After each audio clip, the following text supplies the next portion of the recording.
अमोघ शक्ति देखने वाले सभी दर्शकों को पंडित अखिलेश वैद्य जी का प्रणाम। नमन मित्रों, गणेश चतुर्थी आने वाली है, भाद्रपद शुक्ल चतुर्थी। तो गणपति के संबंध में कुछ वीडियोस में बनाऊंगा, आप चाहेंगे तो ज़रूर बनाऊंगा। तो आज मैं महागणपति भगवान गणपति से रिलेटेड एक रोचक तथ्य लेकर आपके सामने आया हूँ।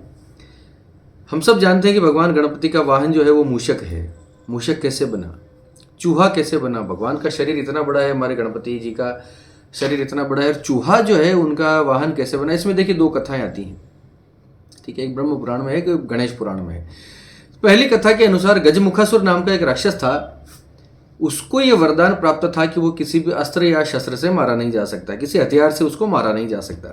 तो उसने जो है चारों तरफ हाहाकार मचा रखा था, त्राही माम, सारे देवता मनुष्य सब जो है विपत्ति में पड़े हुए थे। तो ये सब जो है गणपति के पास गए, भगवान गणपति के पास, कि भगवान हमें इस राक्षस से जो है वो छुटकारा दिलवाइए, इससे निजात दिलवाइए। तब भगवान गणपति के साथ उसका युद्ध हुआ। अब अस्त्र शस्त्र से तो मारा जा नहीं सकता, तो भगवान ने जो है उसके सामने अपना एक दांत तोड़ा और उसको मारने के लिए दौड़े। गजमुखासुर को पता था कि अब मेरी मृत्यु निश्चित है। तो ऐसे समय में वो स्वयं जो है उसने भगवान गणपति के सामने सरेंडर कर दिया, हाथ जोड़कर बैठ गया कि, और एक छोटे से चूहे का रूप ले लिया कि इतने से छोटे से जीव पे भगवान दया करेंगे, इतने बड़े दांत से जो है मेरा वध नहीं किया जाएगा। तो चूहा बनकर उसने थोड़ी सी ट्रिक अपनाई। तो भगवान गणेश ने उससे पूछा कि भैया चाहते क्या हो, अभी सुधरोगे कि नहीं सुधरोगे? तो मूषक ने बोला कि मूषक ने वहां पर माफी मांग ली, सरेंडर कर लिया सारा कुछ। तब गजमुखासुर ने ये कहा कि मैं, अब आपने मुझे माफ़ कर ही दिया है तो मुझे एक वरदान और दीजिए कि मैं आपकी शरण में ही रहना चाहता हूँ। अगर मैं राक्षस योनि में वापस गया तो मैं, देखो योनि जो है, हम कहते हैं ना, फितरत जो है कभी बदलती नहीं है, ना इंसान की न किसी का स्वभाव बदलता नहीं है। अगर मैं राक्षस की योनि में वापस चला गया तो मैं फिर से वही कर्म करने लगूंगा जिस पर मेरा वश नहीं चलेगा, तो मुझे अपने शरण में ही रहने दीजिए। तो भगवान गणपति ने उस चूहे के रूप में गजमुखासुर को अपने पास ही रख लिया और वो आजन्म हमेशा के लिए चूहा बनकर ही भगवान के साथ रहा। ये पहली कथा। दूसरी कथा आती है गणेश पुराण के अंतर्गत। द्वापर युग में महर्षि पराशर के आश्रम में एक बहुत बड़ा और विशालकाय चूहा था। बहुत शक्तिशाली और बलवान चूहा था, और इतना शरारती था कि उसने जो है बहुत उत्पात मचा रखा था आश्रम के अंदर। कभी मटके फोड़ दी, कभी किताबें कुतर दी, बहुत नुकसान कर दिया।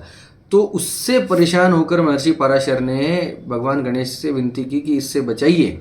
तो भगवान गणेश ने उस चूहे को पकड़ने के लिए अपना पाश फेंका।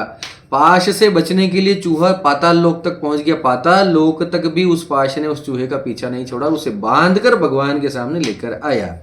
अब जब पकड़े ही गए हो तो भगवान के सामने उस चूहे ने विनती प्रारंभ कर दी, प्रार्थना करना शुरू कर दिया, कि स्तुति करना शुरू किया कि भगवान माफ़ कर दीजिए, आप तो ये हैं, आप वो हैं, ऐसा करते हुए। तो भगवान गणेश ने उसको कहा कि चलो ठीक है, चलो तो मैं माफ़ कर दिया, और कुछ मांगना चाहते हो तो मांग लो।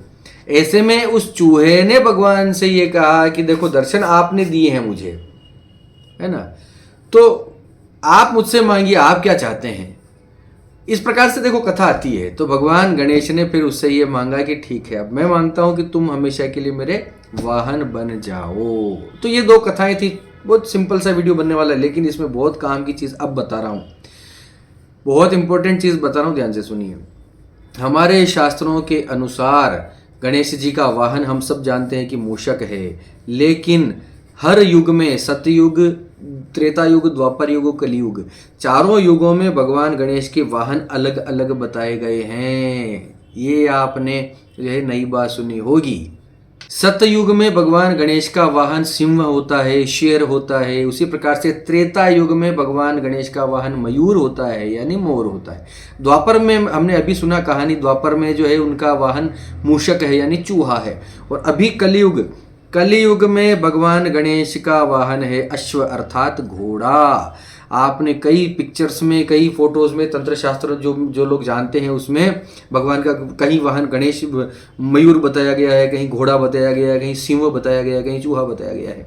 तो इस प्रकार से गणेश जी के चारों युगों में अलग अलग वाहन बदलते रहते हैं गणेश जी से संबंधित।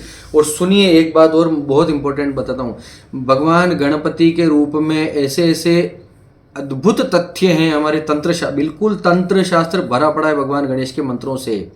कई सारे स्वरूप हैं भगवान के जो तंत्र में आपकी उन्नति बहुत शीघ्र करवा सकते हैं, खासतौर से विद्यार्थियों के लिए और कलाकारों के लिए, विद्यार्थियों के लिए तो अद्भुत साधना है भगवान गणपति की। इसकी तंत्र साधना और इसकी पूजा पाठ से संबंधित आप वीडियो अगर मुझसे चाहते हैं तो कमेंट बॉक्स में हमें अवश्य कमेंट कीजिएगा। मैं निश्चित रूप से बहुत अद्भुत जो आपने कभी सुना नहीं होगा, बहुत कम कंटेंट मौजूद है गणेश जी के ऊपर इंटरनेट पर, तो ऐसे ऐसे वीडियोज़ में बनाऊँगा, आपका बहुत उससे आपको लाभ होगा ही होगा।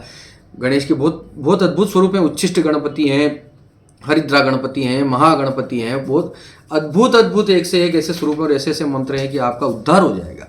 चलिए इसी के साथ फिलहाल इस वीडियो को हम यहीं समाप्त करते हैं, संपन्न करते हैं। कमेंट की आशा हमें ज़रूर रहेगी, लाइक्स की ज़रूर रहेगी, सब्सक्रिप्शन की ज़रूर रहेगी।